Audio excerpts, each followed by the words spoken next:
इनका से हम नहीं बोली। पिया मनले न मरले हलाते से हो, नहीं हम के तोड़ले मीठी बातें से हो। से सोइया के कटनी हदाते से हो, नहीं हम के तोड़ले मीठी बातें से हो। से भतरू के कटनी हदाते से हो।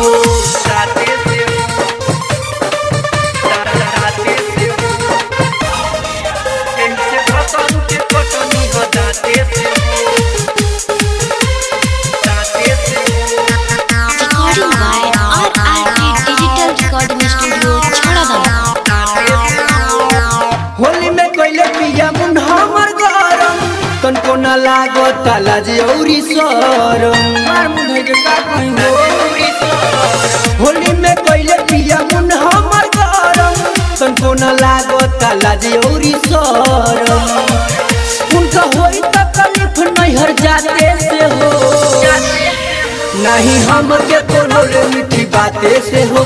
से सोइया के कटनी हदाते से हो, नहीं हम के तोड़ले मीठी बातें से हो।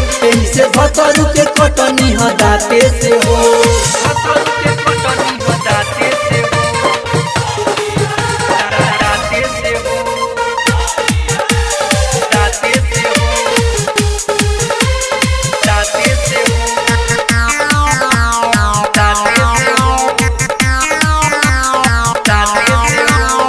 कभी कृष्ण पिया करे अफसोस हो, कहेला परदीप नइखे हमर दोष हो।